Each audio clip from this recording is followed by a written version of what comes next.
Hello everyone, welcome to the ITLS Academy.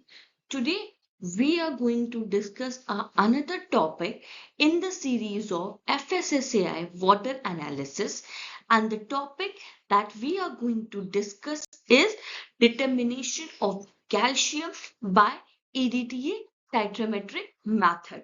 Okay, so what we are going to do, we have to determine this calcium in a sample, and the sample is what? The sample is water. Okay, so we all know that this calcium are very useful for a, like it is a health benefit. It is a health benefits. Okay, it is a health benefits, but we all also know that excessive of everything are very dangerous. Okay, so there is a limit for that calcium in a water, or there is a limit of the calcium which is required for the good health. But if that calcium are present in beyond that limit, then it will be hazardous, or it can cause a pollution. Okay, so what we have to do, we have to determine that calcium by the EDTA titrametric method. EDTA diacritic method. Okay, so we use this method for the determination of the calcium. So let's start the today's lecture. Introduction. The average abundance of the calcium in the earth crust is around 4.9%. Okay, if we talk about the average percent of the calcium. Okay, now in the earth crust it is around 4.9, and in soil it is around in between the 0.07 to 1.7%. Okay, now in stream it is about 15 milligram per liter, and in groundwater it is about 1 to less than 500 milligram per liter. Okay, so there is a different amount of calcium present in different areas. Like in earth crust it is around 4.9%, in soil it is in between the range of 0.07 to 1.7%, in a stream it is around 15 milligram per liter, and in groundwater it is in the range between 1 to less than 500 milligram. And the most common form of the calcium is what? It is a calcium carbonate and calcium magnesium carbonate. Calcium carbonate is known as a calcite, and calcium magnesium carbonate is what? It is a dolomite. It is the most common form of the calcium which are present in a earth. Okay, now the next, calcium also have widely used in a pharmaceutical, photography, lime design, lime design, salt, pigments, fertilizers, and plasters. Calcium carbonate solubility are controlled by the pH, and it is dissolved CO2. Okay, if we have to control the solubility of the calcium, then it is controlled by its pH, and it is dissolved in CO2. CO2, HCO3, and CO3 2 minus. Equilibrium is the major buffering mechanism in our fresh waters. Hardness is based on the concentration of the calcium magnesium salt, and often is used as a measure of the potable water quality. Okay, so hardness are totally based upon what? The concentration of the calcium and magnesium salt. If the if there is a highest concentration of the calcium, then hardness will also high. So this determination of the calcium is used to measure the potable water quality, because we cannot drink the hard water. Now, scope. The standard prescribed EDTA titrametric method for the determination of the calcium. Okay, so we use a standard EDTA titrametric methods for the determination of that calcium. This method will be used. Now, the next is your principle. In a solution containing both calcium and magnesium. Okay, suppose that we have a sample. Now, in this sample, the hardness are more. We determine this that the hardness are more. Now, this hardness are due to the higher concentration of the calcium and higher concentration of the magnesium, which means that in that sample both the calcium and the magnesiums are present. Now we use a EDTA titrametric method for the determining of this calcium in a sample. Okay, EDTA is what? Ethylene diamine tetraacetic acid or its salt. Okay, when the pH is made sufficiently high, 12 to 13, so that the magnesium largely precipitate as the hydroxide, and indicator is used which combine only with calcium. Okay, so in that case, when we use a EDTA, the pH is sufficiently high, like in between the 12 to 13. In that case, the magnesium are what? They are precipitated as the hydroxide. Okay, so when we use an indicator, it only combine with that calcium. So we easily determine the calcium in that case. Now come to the next slide. Interference. Under the condition of this test, the following concentration of the ion causes no interference. First of all, interference are what? Interference are like which interfere into this experiment or create a error. Okay, error. Suppose that we perform an experiment and we don't get our accurate result. Now, why we don't get an accurate result? Because of the presence of the interference. Because it does not give a correct result, it altered the result. That's why we have to remove that that's why we have to remove the that interference. There are many ions which does not cause any interference with the calcium determination, and they are what? If the copper are present 2 milligram per liter, then it does not cause any interference.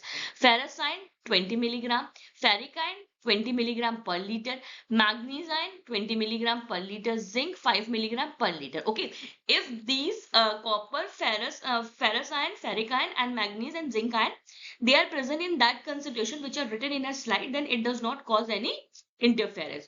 Orthophosphate precipitate calcium at the pH of the test. Strontium, barium give a positive interference and alkalinity in excess of 300 milligram per liter, which cause an indistinct endpoint in hard waters. Okay. Now, the next is your apparatus. So here only one apparatus are used, that is your hot plate. Hot plate is used for a heating the sample.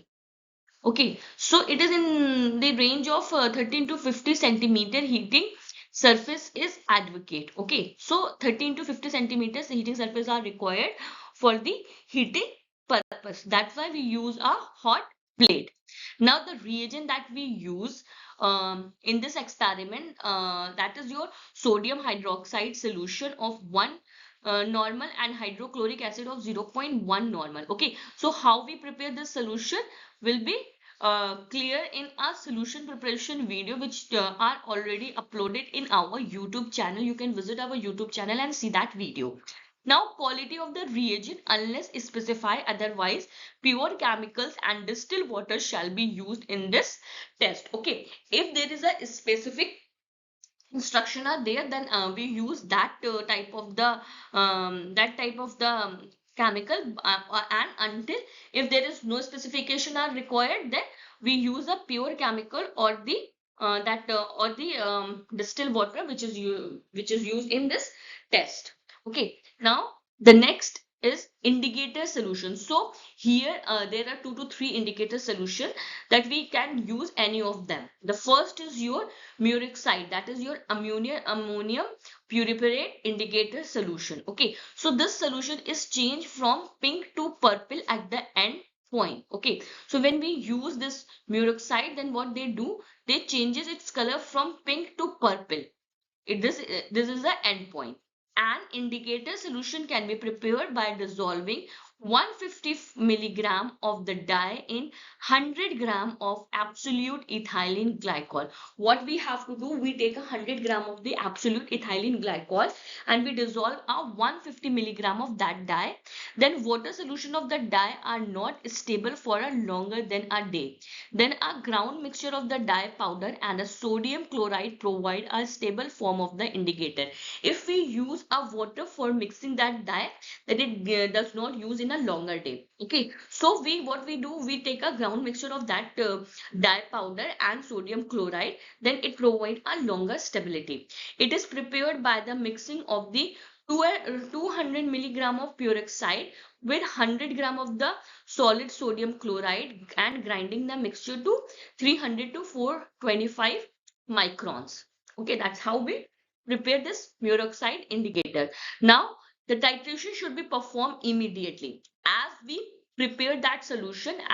At that time, as soon as possible, we start the titration after the addition of the indicator. Okay, suppose that this is a sample.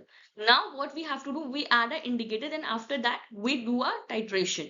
Okay, sometimes what we have to do, we add a indicator and just wait for 5 to 10 minutes, or 5 to 10 minutes are wasted. Okay, then it is not allowed. What we have to do, immediately we have to start the titration because it is unstable under a alkaline condition. Endpoint recognition is facilitated by the preparation of the color comparison black containing 2 ml of the sodium hydroxide solution and 0.2 gram of the solid indicator mixture and sufficient standard EDTA titrant, that is 0.05 to 0.10 ml, so that it will produce an unchanging color. Now the next is your Paton and Redder indicator. So this indicator solution are permit the direct titration of the calcium in the presence of magnesium.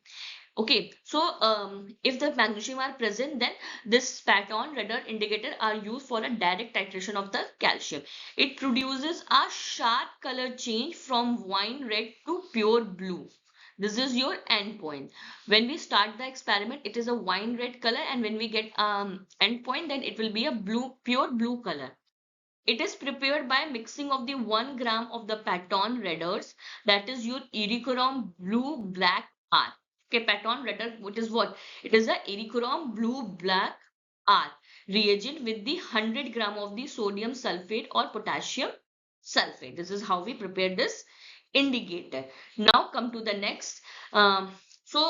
These two dye will be completed, that is Miraxom and Redders. Then the next is your standard EDTA solution, that is for 0.01 molar. For this, what we have to do, we take a 3.75 gram of the disodium ethylene diamine tetraacetate, that is your EDTA, dihydride in a water and make up 1000 ml in a volumetric flask. What we have to do, we take 3.75 gram and dissolve into a 200 ml of the distilled water. Then when it is completely dissolved, we add remaining 800 ml of the distilled water and make up volume 1000 ml. Sterilize it with the standard zinc solution. Pipe it out 25 ml of the standard zinc solution in 250 ml of the conical flask. Then after that, we adjust its pH 10, and this pH will be adjusted with the help of the buffer solution. Then we dilute it with the help of the 100 ml and 3 to 4 drop of the Ericorum black tea indicator solution. Okay, then the color of the solution is what? Red. Titrated with the help of 0.0 m EDTA solution to clear blue and free from violet tinge. This solution is slightly stronger than 0.01 molar. Dilute the solution to exactly 0.01 molar by adding calculated amount of water and recheck the strength by titrating 25 ml of the standard zinc solution by exactly the same manner as mentioned above. So it consumes around 20 ml of the standard EDTA solution. This is a calculated value, but you can also calculate your own value. Alternate calcium solution may be used for the sterilization of the EDTA. Okay, you can also use the calcium solution for the sterilization of the EDTA. subject to availability of the certified CaCO3 according to the method given below. What we have to do, we take the 3.723 gram of the dry analytical reagent grain EDTA, that is your disodium ethylene diamine tetra acetate dihydrate, and then it is dissolved into a 1000 ml of the distilled water. Check the strength by the sterilizing agent standard calcium solution. Now what we have to do, we sterilize it by using its calcium solution whose molarity is around 0. Sorry, to check that the exact molarity of that EDTA will be 0.01 molar, which is equivalent to 0.4008 milligram of the calcium per milliliter. Now, the next is your stock solution of the calcium. So how we prepare it, what we have to do, we take a dry calcium carbonate. And what we have to do, we dry that calcium carbonate at the temperature of 180 degrees Celsius in a hot air oven, in a hot air oven around 1 hour, and then we allow it for a cooling in a desiccator. Now what we have to do, we take a petri plate, and in a petri plate we put a calcium carbonate, and then we dry it for 1 hour at 180 degrees Celsius. Then we put it in a desiccator for a cooling purpose. Why we put in a desiccator? So that it will not gain any moisture. Okay, suspended 2.50 plus minus 0.01 gram of the dry material in 100 ml of the water. Now what we have to do, we take a 2.50 plus minus 0.01 gram of the calcium carbonate, then we dissolve it into 100 ml of the distilled water. Then we add 0.01 normal of hydrochloric acid, so that it will dissolve our calcium carbonate. Okay, so approximately 500 ml will be added. Then boil it to expel carbon dioxide and cool, and then we transfer the solution continentally to a 1000 ml of the volumetric flask and dilute to the mark with 0.1 normal of the hydrochloric acid. Okay, now the next is your standard solution of the calcium carbonate. What we have to do, we take 100 ml of the stock solution, and then we dissolve it into a 250 ml of the 0.1 normal of the hydrochloric solution. So this standard solution are equivalent to the 1 milligram of the calcium carbonate or 0.4008 gram of the calcium per millimeter. This will be stored in a polyethylene bottle for the further use.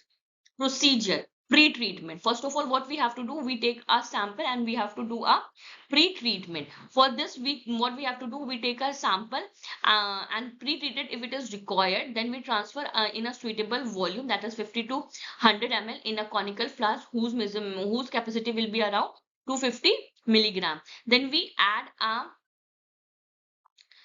5 ml of the concentrated nitric acid and evaporate on a hot plate at a slow boil to the lowest volume possible. Then before precipitation or salting occur, again we add a 5 ml of the concentrated nitric acid, and then we cover it with the help of the watch glass and heat to obtain a gentle reflexing. What we have to do, first of all, we take around 50 to 100 gram of the 100 ml of the sample, and we add 5 ml of the concentrated nitric acid, and we put it into a hot plate for a boiling purpose. When it is boiled and its volume reaches around 15 to 20 ml, and before the precipitation or salting, again we add 5 ml of the concentrated nitric acid, and at that time we cover it with the help of the watch glass, and again we heat it so that we obtain a gentle reflexing action. Then we continue that heating and adding concentrated nitric acid as necessary until the digestion is complete, as shown by a light color clear solution. When we get a light color clear solution, we stop that process. That is the digestion process. Then do not let the sample dry during our digestion. We have to add 1 to 2 ml of the concentrated nitric acid and warm slightly so that it will be dissolved the residue. Wash down the beaker wall and watch glass with the help of the water, and then we filter it if it is necessary. Then we transfer that filtrate into 100 ml of the volumetric flask, and we cool it, dilute to the mark and mix thoroughly. Then take a portion of this solution for the determination of the calcium. Now, sample preparation, because of the high pH which we are using in this procedure, the titration should be performed immediately after the addition of the alkali and indicator. Use around 50 ml of the sample or smaller portion dilute to a 50 ml so that the calcium contain is about in between the range of the 5 to 10 milligram. Then analyze the hard water with the alkalinity higher than the 300 milligram CaCO3 taken by a smaller liquid and dilute it to a 50 ml or by neutralizing it of the alkalinity with the acid boiling for 1 minute and cooling before beginning the titration. Then we have to add a sodium hydroxide around 2 ml or which is sufficient for the reaching the pH 12 to 13. Then we stir it. Then after stirring, we add 0.1 to 0.2 gram of the indicator, that is your purified sodium chloride mixture selected. Then alternately approximately 1 gram of the Paton Redder reagent will be also used, and sulfates and sodium sulfate or potassium sulfate by may be used. Then we after that we have to add EDTA, titrate slowly with continuous stirring to the proper endpoint that we already discussed. Okay, check the endpoint by adding 1 to 2 drop of the titrate in excess to make us certain that no further color change occurs. Now calculation. Okay, so calcium milligram per liter is equal to A multiplied by CF multiplied by 1000 multiplied by V. Okay, so calcium ion, that is your calcium carbonate and that is your calcium for calcium ion. A multiplied by CF multiplied by 1000 multiplied by 0.4001 divided by V. A is a volume in ml EDTA solution which is used for a titration. CF is a mass in milligram of calcium equivalent to 1 ml of the EDTA solution. X1 divided by X2 is equal to correction factor for a standard ion of EDTA, and X1 is what? Volume of the standard calcium solution taken for the sterilization, and volume of X2 is volume of ml of EDTA solution used in the titration. Okay, then V is a volume in milligram of the sample which is taken for the test. So this is all about the determination of the calcium by the EDTA titrametric method. I hope you will understand, but if you have any query related to this experiment, you are free to ask me in a comment box, or for a further detail, you can follow the ITLS Academy on different platforms, that is Instagram, Facebook, Twitter, YouTube, WhatsApp and LinkedIn, and subscribe our channel ITLS Academy on YouTube and get our app from our Google Play. You can also visit our website, that is www.itlsacademy.com, or ask your query to the helpline number that are already mentioned in our slide, that is 7080833450. Thank you for watching. Please like, share and subscribe our channel.